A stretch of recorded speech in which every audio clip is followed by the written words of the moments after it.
అవని stories. Thimmapuram అనే గ్రామంలో అనసూయ, అరవింద్ అనే ఒక ఆదర్శ దంపతులు నివసించేవారు. వారికి ఒక్కగానొక్క కొడుకు సురేష్. సురేష్ పట్నంలో మంచిగా చదువుకొని ఒక పెద్ద కంపెనీలో మంచి ఉద్యోగం సంపాదించాడు. ఒకరోజు అనసూయ, అరవింద్ వరండాలో కూర్చొని మాట్లాడుకుంటూ ఉంటారు. ఈ మధ్య సురేష్ ఫోన్ చేసి చాలా సంతోషంగా మాట్లాడాడు. తన ప్రాజెక్టు బాగా జరుగుతుందంట. అవునా? అయినా ఊరొదిలి వెళ్ళినా మనల్ని మర్చిపోలేదు చూడువాడు. నిజమే, ఎంత ఎదిగినా ఒదుగుండే మనస్తత్వం ఆడిది. మొన్న కూడా పెళ్లి గురించి అడిగాడు. మంచి సంబంధం ఉంటే చూడమని చెప్పాడు. తొందరే ఉందిలే, మంచి అమ్మాయి దొరకాలిగా. మన ఇంటికి తగ్గ కోడలు రావాలి. సాంప్రదాయాలు, పద్ధతులు అన్నీ తెలిసిన పిల్లయితే బాగుంటుంది. అవును, అన్నీ ఆలోచించి సంబంధం చెయ్యాలి. మన పద్ధతులు, మన ఊరు వాతావరణం అర్థం చేసుకునే అమ్మాయి వస్తే సంతోషంగా ఉంటది. రేపు సారమ్మ వాళ్ళ ఇంటికి వెళ్తున్నాను. మంచి పని చేశావు. వెళ్ళి వివరాలు కనుక్కో. మనకు నచ్చితే వాళ్ళ ఇంటికి వెళ్ళి చూద్దాం. సురేష్ కూడా వస్తానన్నాడుగా. అవును, వచ్చే నెలలో వస్తానని చెప్పాడు. అప్పుడు ముహూర్తం చూసుకుని అమ్మాయిని చూడడానికి వెళ్దాం. అన్ని సవ్యంగా జరిగితే ఆడి పెళ్లి చేసేత్తి నా బాధ్యత తీరిపోద్ది. అట్టాగే సురేష్ పెళ్ళయి పిల్లలు పుడితే ఈ ఇల్లు మళ్ళీ కలకల్లాడుద్దండి. ఆ రోజు తొందరలోనే తప్పకుండా వస్తుందిలే అనసూయ. నువ్వు అనవసరంగా తొందరపడబాకు. అంతా మంచి జరుగుద్ది. అలా కొన్ని రోజుల తర్వాత సురేష్, అవని పెళ్లి ఘనంగా జరిగింది. అవని కొత్తగా అత్తవారింట్లోకి అడుగుపెట్టింది. మొదటి రోజు అత్తమామలు, భర్త ఆమెను ఎంతో ప్రేమగా ఆహ్వానించారు. రెండో రోజు ఉదయం అవని నిద్రలేచి ఇంటి పనుల్లో సహాయం చెయ్యాలని వంటింట్లోకి వెళ్ళింది. అత్తగారు అనసూయ అప్పటికే పొయ్యి దగ్గర నిలబడి టిఫిన్ కోసం సిద్ధమవుతోంది. రామ్మావని, అప్పుడే లేచావా? ఉదయాన్నే లేవాలనిపించింది. మీరు టిఫిన్ చేస్తున్నారు కదా, నేను సహాయం చేస్తాను. ఇప్పుడే వంటింట్లో కష్టపడ్డం ఎందుకు? కాసేపు కూర్చోవచ్చు కదా. లేదత్తయ్య గారు, నాకు పనులు చేయడం అలవాటే. మా ఇంట్లో మా అమ్మకి సహాయం చేసేదాన్ని. మీతో కలిసి చేస్తే నాకు కూడా కొత్తగా ఉంటుంది. మీ పద్ధతులు కూడా నాకు తెలుస్తాయి కదా. ఇప్పుడే ఉప్మా చేద్దాను అనుకుంటున్నానమ్మా. మావయ్య గారికి ఉప్మా అంటే చాలా ఇష్టం. నీకు ఇష్టం ఉంటుందో లేదో అడగలేదు. నువ్వు కొత్తగా వచ్చావు కదా. ఉప్మానా? నాకు కూడా బాగా వచ్చు. కావాలంటే ఈరోజు నేను చేస్తాను, మీరేమీ అనుకోకపోతే. నీకు కూడా వచ్చా? చాలా సంతోషం కదమ్మా. ఇది ఇద్దరం కలిసి చేస్తే పని తొందరగా అయిపోద్ది. పైగా నువ్వెలా చేస్తావో నేను చూసినట్టయిద్దిగా. తప్పకుండా అత్తయ్య గారు. మా అమ్మ కొంచెం స్పైసీగా చేస్తుంది. మరి మీకెలా ఇష్టమో చెప్పండి, నేను కూడా అలాగే చేస్తాను. మీరు నాకేం కావాలో చెప్తే నేను సిద్ధం చేస్తాను. మాకు మరీ ఎక్కువ కారం ఉండకూడదమ్మా. ఒక 2 పచ్చిమిరపకాయలు సరిపోతాయిలే. నువ్వు ఎట్ట తింటావో చెప్పు, నీకోసం కావాలంటే ఇంకోటి వేసుకుందాం. లేదు అత్తయ్య గారు, అందరం కలిసే కదా తింటాము. మీ ఇష్ట ప్రకారమే చేయండి. నాకు అన్నీ అలవాటు అవుతాయి. నువ్వు చాలా మంచిదానివమ్మా. చూడ్డానికి ఎంత చక్కగా ఉన్నావో, మాట్లాడితే కూడా అంతే మంచిగున్నావు. మా సురేష్ చేసుకున్న అదృష్టం అది. ఇలా ఇద్దరూ కలిసి టిఫిన్ తయారు చేస్తూ ఎన్నో విషయాలు మాట్లాడుకున్నారు. అలాగే మధ్యాహ్నం భోజనానికి అవని మరింత ఉత్సాహంగా సిద్ధమైంది. భోజనం బల్లంతా రకరకాల వంటకాలతో నిండిపోయింది. అందరూ కడుపు నిండా ఆనందంగా తిన్నారు. భోజనం అయ్యాక అనసూయ, అవని, నువ్వు నిజంగా చాలా బాగా వంట చేస్తున్నావమ్మా. ఇన్ని రకాల వంటలు ఒకేసారి చేయడం అంటే మామూలు విషయం కాదు. అన్నీ చాలా రుచిగా ఉన్నాయి. మీ అమ్మగారు మంచిగా నేర్పించారు నీకు. అత్తయ్య గారు, మీ మెప్పు పొందినందుకు చాలా సంతోషంగా ఉంది. అందరూ ఇష్టంగా తింటుంటే నాకు ఇంకా సంతోషంగా ఉంది. నిజమమ్మా అవని, చాలా రుచిగా ఉన్నాయన్నీ. చారైతే అద్భుతంగా ఉంది. చాలా రోజుల తర్వాత ఇంత మంచి చారు తిన్నాను. అవునవని, నువ్వు చేసే ప్రతి వంటలు నాకు చాలా నచ్చాయి. స్వీట్లు కూడా చాలా బాగున్నాయి. కానీ అవని, ఒక చిన్న విషయం చెప్పాలనుకుంటున్నాను. ఏవి అనుకోకు. చెప్పండి అత్తయ్య గారు. టొమాటో కూర చాలా రుచిగా ఉంది, కానీ కొంచెం కారం ఎక్కువైంది అనిపిస్తుంది. మాకంత కారం అలవాట్లేదు కదా. ఆ మాటకి అవని ముఖం కొంచెం చిన్నబోయింది. ఇంత బాగా చేసినా ఏదో ఒక చిన్న లోటుందని ఆమె బాధపడింది. క్షమించండి అత్తయ్య గారు, నేను కారం వేసేటప్పుడు సరిగా చూడలేదు. ఇంకోసారి చాలా జాగ్రత్తగా ఉంటాను. అయ్యో, అలా అనుకోకవని. నువ్వు చాలా బాగా చేసావు. కొత్తగా వచ్చిందాన్ని కదా. ఇక్కడ రుచులు అలవాటు పడ్డానికి కొంచెం టైం పడుతుంది. కారం కొంచెం ఎక్కువైనా కూర మాత్రం చాలా రుచిగా ఉంది. ఇంకోసారి కొంచెం తగ్గించేస్తే సరిపోతుందని చెప్తున్నా. అవునమ్మా అవని, చిన్న చిన్న విషయాలు పట్టించుకోబాకు. నీ వంట అయితే చాలా బాగుంది. మేమెంతో తృప్తిగా తిన్నాం ఇవాళ. మీ అందరినీ నా వంటలతో సంతోషపెట్టడమే నా కోరిక. తప్పకుండా సంతోషపెడుదుగానిలే గాని నీ చేతి వంట రుచి మాకు తెలుస్తుంది కదా. ఇప్పుడు కాసేపు విశ్రాంతి తీసుకో, మళ్ళీ సాయంత్రం పనులుంటాయిగా. అలా చిన్న పొరపాట్లను పెద్దగా పట్టించుకోకుండా ప్రేమగా చెప్పటం వల్ల ఆమె తన తప్పుల్ని సరిదిద్దుకోవటానికి మరింత ప్రయత్నించింది. ఇలా కొన్ని రోజులు గడిచాయి. అవని ఎంతో ప్రేమగా శ్రద్ధగా వంట చేసినా ఒకరోజు ఉప్పు తక్కువైతే మరో రోజు కారం ఎక్కువయ్యేది. కొన్నిసార్లు నూనె ఎక్కువేసేది. అనసూయ కూడా ఓపిగ్గా ప్రేమగా ఆ తప్పుల్ని అవనికి చెబుతూ వచ్చేది. ఒకరోజు సురేష్ ఆఫీస్ నుండి ఇంటికి రాగానే అవని కొంచెం దిగాలుగా కనిపించింది. భోజనం చేస్తూ ఉంటే సురేష్ తల్లితో ఇలా అంటాడు, అమ్మా, అవని ఉదయం నుండి సాయంత్రం వరకు ఎంతో కష్టపడి అందరికీ వంట చేస్తుంది. నువ్వెప్పుడు ఏదో ఒక తప్పు పడుతూనే ఉంటావు. దానివల్ల అవని చాలా బాధపడుతుంది. నేను తప్పు పడట్లేదు సురేష్. కొత్తగా వచ్చిన అమ్మాయి కదా, మన ఇంటి వాతావరణానికి ఇక్కడ రుచులకి కొంచెం అలవాటు పడడానికి సమయం పడుతుంది. నేను చెప్పేది కూడా తన మంచికే కదా. తను మంచిగా వంట నేర్చుకోవాలన్నదేగా నా కోరిక. కానీ అమ్మా, నువ్వు ప్రతిసారి ఏదో ఒకటి అనటం వల్ల ఆమెకు నిరుత్సాహంగా ఉంటుంది కదా. అంత కష్టపడి వండినా మెచ్చుకోకుండా ఇలా అంటే ఎలా ఉంటుందమ్మా? అలా కాదు సురేష్, నేను మెచ్చుకోకుండా ఎక్కడున్నాను చెప్పు. తను బాగా వండినప్పుడు తప్పకుండా మెచ్చుకుంటున్నాను.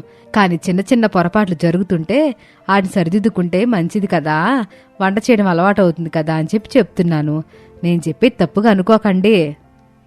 అయినా అమ్మా, కొంచెం ప్రేమగా చెప్తే బాగుంటుంది కదా. నువ్వు కొంచెం గట్టిగా చెప్తున్నావో ఏమో అనిపిస్తుంది నాకు. నీ భార్య మీద నీకెంత ప్రేమ, నేను గట్టిగా అంటున్నానా? ఆయన నువ్వు ఒకసారి అవనితో కూడా మాట్లాడి చూడు. నేను చెప్పేది తన మంచికే అని తను కూడా అర్థం చేసుకుంటది. అంతలోనే అరవింద్ కూడా అక్కడికి వస్తాడు. అయ్యా, ఇది తల్లి కొడుకులిద్దరు మాట్లాడుకుంటున్నారు. ఇంతకీ అవనెక్కడా? నాన్న, అమ్మ అవని వంట గురించి ఏదోటి అంటుంది. దాని గురించే మాట్లాడుకుంటున్నాం. అనసూయ, నువ్వు కొంచెం అమ్మాయికి నెమ్మదిగా చెప్పు. కొత్తగా ఇంటికొచ్చిన పిల్ల కదా, మెల్లగా నేర్చుకుంటుందిలే. ఇక మీరు కూడా మొదలెట్టేశారా? నేనేం అంటలేదండి. మీ కోళ్ళ చాలా మంచిది, త్వరగా నన్ను నేర్చుకుంటుంది. కానీ నేను చెప్పేది తన కోసమే కదా, అంతే. అవని అదంతా వింటూ లోపల నుంచి బయటకొచ్చింది. ఏం మాట్లాడుకుంటున్నారు అందరూ? అన్నీ నేను విన్నాను. అత్తయ్యగారు చెప్పేది నిజమే. నేను ఇంకా బాగా వంటలన్నీ నేర్చుకోవాలి కదా. చిన్న చిన్న తప్పులు జరుగుతున్నాయి. అత్తయ్యగారు చెప్తేనే కదా నా తప్పులు నాకు తెలుస్తాయి, వాటిని సరిదిద్దుకుంటాను. మీరేమీ బాధపడకండి. అత్తయ్య గారికి నా మీదైతే ఏమీ కోపం లేదు. నన్ను మంచి కోడలుగా చూడాలని ఉంది, అంతే. అనసూయ కూడా కోడల్ని దగ్గరికి తీసుకుని ప్రేమగా ఇలా అంటుంది. చూసావా సురేష్, నీ భార్య ఎంత మంచిదో. తనకన్నీ అర్థం అవుతాయి. ఇకపై ఎలా అనుమానించబాక. ఇక ఆ తర్వాతి రోజు అవని ఉదయం నుంచే చాలా శ్రద్ధగా వంట చేయటం మొదలుపెట్టింది. ముందు రోజు అత్తగారు చెప్పిన మాటల్ని గుర్తుపెట్టుకుని ప్రతి పదార్థాన్ని వండే ముందు కొద్దిగా రుచి చూడడం మొదలుపెట్టింది. ఉప్పు కారం సరిగ్గా ఉన్నాయో లేదో స్వయంగా పరీక్షించుకుంది. నూనె కూడా తగినంత మాత్రమే వేస్తుంది. అబ్బా అవని, ఈ రోజు వంట మాత్రం అద్భుతంగా ఉంది తెలుసా. ఏం చేసావో ఎలా చేసావో కానీ ప్రతి పదార్థం చాలా రుచిగా ఉంది. నాకైతే కడుపు నిండినా ఇంకా తినాలనిపిస్తుంది. అవునమ్మా తల్లి, ఈ రోజు నీ చేతి రుచి వేరే లెవెల్లో ఉందనుకో. అన్నీ సమంగా కుదిరే. చాలా బాగుందమ్మా. చాలా బాగుందమ్మా ఇవాళ వంట. ఈ రోజు నిజంగా నీ చేతి వంట అద్భుతమే అనుకో. ఎంత శ్రద్ధగా ఉండేవో కూడా ఈ వంటలో తెలిసిపోతుంది. నాకైతే చాలా సంతోషంగా ఉందమ్మా. అత్తయ్య, మీ మెప్పు నాకెంతో సంతోషాన్ని ఇచ్చింది. నేను ఇంకా బాగా వండడానికి ఇంకా ప్రయత్నిస్తూ ఉంటాను. మీ అందరికీ నా వంట నచ్చితే నాకు అదే చాలు. తప్పకుండా నచ్చుదులే అమ్మా. ప్రేమతో వండితే రుచి వేరు కదా. నువ్వు మా ఇంటికి వచ్చినందుకు మా అందరికి చాలా సంతోషంగా ఉంది. నిజమే అవని, నువ్వు చాలా మంచి పిల్లవి. నీ వంటలే కాదు, నీ ప్రవర్తన కూడా మాకెంతో నచ్చింది. ఇలాగే ఉండమ్మా. నాకైతే మొదటి నుంచే తెలుసు తన వంట చాలా బాగుంటుందని. ఇంత రుచికరమైన భోజనం చేసినందుకు ఇంకో 2 ముద్దలు ఎక్కువ తిన్నాను ఇవాళ. మీ అందరికీ నచ్చితే అదే నాకు సంతోషం. రేపు మీకు ఇంకా ఇంకా ఇష్టమైన వంటకాలు చేస్తాను. ఆ రోజు నుండి అవని మరింత ఉత్సాహంగా ప్రేమగా వంట చేయటం మొదలుపెట్టింది. తన ఓర్పుతో శ్రద్ధతో ప్రేమతో ఆమె అత్తమామల మనసుల్ని గెలుచుకుంది. కొత్తగా వచ్చిన వారిని ప్రేమగా ఆదరించాలి. వారి తప్పుల్ని సహనంతో ప్రేమతో తెలియచేస్తే వారు తప్పకుండా మంచి ఫలితాలు సాధిస్తారు. ప్రేమ ఓర్పుతో మనం ఎవరినైనా మార్చగలం. చిన్న చిన్న పొరపాట్లను ప్రోత్సహించకుండా వాటిని సరిదిద్దడానికి సహాయం చేస్తే మంచి ఫలితాలొస్తాయి. ఆ రోజు శనివారం. అవని చాలా ప్రశాంతంగా నిద్రలేచి, ఈరోజు సాటర్డే, వీక్ ఆఫ్. ప్రశాంతంగా అలా బయటికి వెళ్ళి చిల్ అవ్వాలి. లేదంటే ఇంట్లోనే ఉంటే బోర్ కొడుతుంది అని అనుకుని, అత్తయ్య కొంచెం కాఫీ తీసుకొస్తారా? చాలా హెడ్డెక్గా ఉంది. వస్తున్నానమ్మా అంటూ అత్తగారు అనసూయ అవనికి కాఫీ తీసుకొచ్చి ఇస్తుంది. అది గమనించిన సురేష్, అవని, రోజు మా అమ్మ చేత పనులు చేయిస్తున్నావు కదా, వీక్ ఆఫ్లో కూడా నువ్వు ఇంటి పని చేయడానికి ఏమవుతుంది? అప్పుడు అవని చాలా కోపంగా, నాకు దొరికేది 2 రోజులు సెలవు, అందులో కూడా ఇంటి పని చేస్తూ ఉండిపోతే నేను ప్రశాంతంగా ఎలా ఉంటాను? మీ అమ్మగారు ఇంటి పని చేసినా ఏదో ఒక సమయంలో విశ్రాంతి తీసుకోవడానికి టైం ఉంటది. కానీ నాకు అలా లేదు కదా. పొద్దున్న 10 గంటలకి లాగిన్ అయితే సాయంత్రం 7 గంటల వరకు ఇలా సిస్టమ్ ముందే కూర్చొని ఉండాలి. ఇక బ్రేక్ సంగతికొస్తే ఎలా బ్రేక్ వస్తుందో ఎలా పోతుందో కూడా అర్థం కాదు. తినడానికి నాకు టైం లేదు. మీరు కూడా నాన్ ఐటీ నుంచి ఐటీకి షిఫ్ట్ అవ్వండి. అప్పుడు నా కష్టాలు ఏంటనేది అర్థం అవుతాయి. మాటలు చెప్పడం చాలా సులభం అంటూ తిట్ల దండకం మొదలుపెట్టి అక్కడి నుంచి వెళ్ళిపోతుంది అవని. చూసావమ్మా, దానికెంత పొగరో! సాఫ్ట్వేర్ కోడలే కావాలని పట్టుబట్టావుగా, ఇప్పుడు చూడు అది మన నెత్తినెక్కి కూర్చుంటుంది. అబ్బా, ఆ అమ్మాయి గురించి వదిలేయి. ఏదో పనొత్తిడి అట మాట్లాడుతుంది. పాపం దొరికే 2 రోజులు కూడా పని చెప్తే ఎట్టా చెప్పు? నీలాగా ఉద్యోగం చేస్తున్న అందరూ పని చేయకుండా ఇలా ఉంటున్నారా? దీనికి పొగరు. దీని పొగరనిచే రోజొస్తుంది, అప్పుడు చెప్తా దీని పని అంటూ అతను కూడా కోపంగా వెళ్ళిపోతాడు. అనసూయ ఇంటి పని చక్కబెడుతూ ఉంటుంది. ఇంతలో అనసూయ కూతురు పావని అక్కడికి వస్తుంది. అమ్మా, నేనొచ్చేశాను. పావనిని చూసి తల్లి చాలా ఆశ్చర్యపోతుంది. ఏంటే ఒక్కదానివి వచ్చావు? అల్లుడుగారు రాలేదా? లేదమ్మా, తన ఆఫీస్ పని మీద బెంగళూరు వెళ్తున్నారు. ఇప్పుడు నాకెటు వర్క్ ఫ్రం హోమే కదా, అందుకే అక్కడ ఒంటరిగా ఉండడం ఎందుకని ఇక్కడికి వచ్చేశాను. పాపం అత్తగారు రమ్మని గోలమ్మా. అక్కడికి వెళ్ళడానికి టైం కుదరట్లేదు. 4 రోజులు ఇక్కడుండి తర్వాత అక్కడికి వెళ్తాను. ఆ మాటలకి తల్లి చాలా సంతోషపడుతూ, సరే అమ్మా, నీ ఇష్టం అంటుంది. ఇంతలో సురేష్ అక్కడికి వస్తాడు. ఏంటి కోతి, మా ఇంటికి మళ్ళీ వచ్చావు? చూడమ్మా, వీడు మళ్ళీ మొదలు పెట్టాడు కోతి గీతి అని. రే అన్నయ్య, నువ్వు గనక నన్ను ఇలా అంటే నేను మీ బావగారికి చెప్తాను. ఆయన నీ సంగతి చూసుకుంటాడు. బావా ప్రతిరోజు నాకు ఫోన్ చేస్తూనే ఉన్నాడుగా. నీ కోతి చేష్టలు భరించలేకపోతున్నాను, 22 సంవత్సరాలు మీరెలా భరించారని అంటున్నాడు. అమ్మ చూడమ్మా. అబ్బబ్బబ్బబ్బా, ఎందుకురా దాన్ని ఏడిపిస్తావు? ఏడిపిచ్చినా ముద్దన్నా ఇది నా చెల్లెలమ్మా, దానికి నేను నాకది అంతే. ఆ మాటలకు పావని, మా మంచి అన్నయ్య. అవునన్నయ్య, వచ్చిన దగ్గర నుండి చూస్తున్నాను. వదిన ఎక్కడా కనిపించట్లేదు. ఎక్కడికి వెళ్ళింది?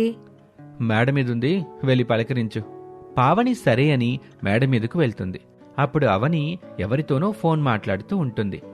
మనం మన భర్తలతో పొగరుగా ఉండకపోతే వాళ్ళు మనల్ని చెప్పు చేతుల్లో పెట్టుకోవాలని చూస్తూ ఉంటారు. మగవాళ్ళకి మనమంటే ఎప్పుడూ చులకన భావనే ఉంటుంది. అసలు అది వాళ్ళకి కలిగించకూడదు. నీ మొగు నిన్నేమన్నంటే దానికి 10 రెట్లు నువ్వు ఎదురు సమాధానం చెప్పాలి.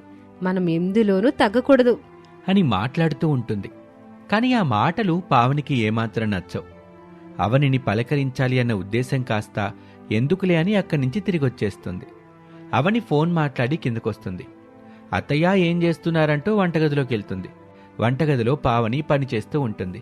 పావనిని చూసి, ఎప్పుడొచ్చా పావని? వచ్చి 1/2 గంట అవుతుంది వదినా.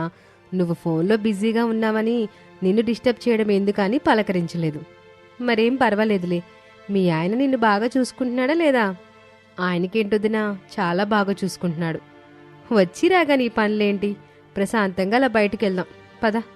లేదొదినా, ఈ 2 రోజులు ఫ్రీగా ఉంటాను కదా, అమ్మకి కొంచెం హెల్ప్ చేసినట్టుంటుంది. పాపం ఆమెనా అంతమందికి వండి పెట్టడం అంటే చాలా కష్టం కదా. ఏదో చిన్న సహాయం అంతే. అప్పుడే అక్కడికి వస్తాడు సురేష్. అలా గడ్డి పెట్టమ్మా, కొంతమందికి అలా పని చేయటం నామోషిగా ఉంటుంది. వాళ్ళేదో రాయల్ ఫ్యామిలీ నుంచి దిగొచ్చినట్టుగా. మాటలు జాగ్రత్తగా రానివ్వండి. మీ చెల్లెలున్నట్టుగా పాత చింతకాయ పచ్చడిలాగా ఉండడం నా వల్ల కాదు. ఈ మోడర్న్ లైఫ్లో మనం మోడల్గానే ఉండాలి. పని చేత కాకపోతే పని మనిషిని పెట్టుకోవాలి. లగ్జరీ లైఫ్ అనుభవించాలి. సాఫ్ట్వేర్ అంటే సాఫ్ట్వేర్ లాగే ఉండాలి. అలాంటి మంచి లైఫ్ని లీడ్ చేయాలి. మీకు అలాంటిదేమీ తెలియదు కదా అని అక్కడి నుంచి కోపంగా వెళ్ళిపోతుంది. సురేష్ ఏమీ మాట్లాడకుండా అక్కడి నుంచి వెళ్ళిపోతాడు. పావనికి వదిన ప్రవర్తన అస్సలు నచ్చదు. కొంత సమయం తర్వాత అవని తన స్నేహితులతో బయటకు వెళ్లాలని నిర్ణయించుకుని అత్తగారికి చెప్పి వెళ్తుండగా, వదినా, నీకిష్టమైన అన్ని రకాల వంటలు చేశాను, నువ్వు తినేసి వెళ్ళొచ్చు కదా. ఇవన్నీ ఎప్పుడు ఇంట్లో చేసుకునేది కదా పావని. నేను అలా ఫ్రెండ్స్తో కొంచెం బయటికెళ్ళి వస్తాను. మంచి రెస్టారెంట్లో ఫుడ్ ఆర్డర్ చేసుకుని తింటాం. నో ప్రాబ్లం, మీరు తినేసేయండి. ఆ మాటలకి పావని అత్తగారు ఇద్దరూ బాధపడతారు. నీకోసం అంత ప్రేమగా వాళ్ళు వంట చేశారు కదా, నువ్వు తినేసి వెళ్తే ఏమవుతుంది? నేను వాళ్ళని నా కోసం వంట చేయమని చెప్పలేదు కదా. నేనెందుకు తప్పు చేసినట్టుగా మాట్లాడుతున్నారు? నేను వండమని చెప్పలేదు కనుక నాకు సంబంధం లేని విషయం అది అంటూ అక్కడి నుంచి వెళ్ళి దీనికి తల పొగరు బాగా ఎక్కువైంది. అమ్మా, ఇంకేం చూస్తున్నావు? కడుపు నిండా మీకు గడ్డి పెట్టిందిగా, ఎన్నిసార్లు చెప్పినా మీకు అర్థం కాదు. దాన్ని పట్టించుకోవద్దమ్మా అంటే నువ్వు దాన్ని నెత్తిని పెట్టుకున్నావు. ఇప్పుడు దానికి కళ్ళు నెత్తికెక్కాయి అంటూ సురేష్ కోపంగా అక్కడి నుంచి వెళ్ళిపోతాడు. ఏంటమ్మా వదినిలా ఉంది? తను చాలా పొగరగా మాట్లాడుతుంది. పెళ్లి జరిగిన కొత్తలో అసలు ఇలా లేదు కదా. ఆ సాఫ్ట్వేర్ ఉద్యోగం ఒకటి వచ్చిన దగ్గర నుంచి పిల్ల ఎట్టగా అయిపోయిందమ్మా.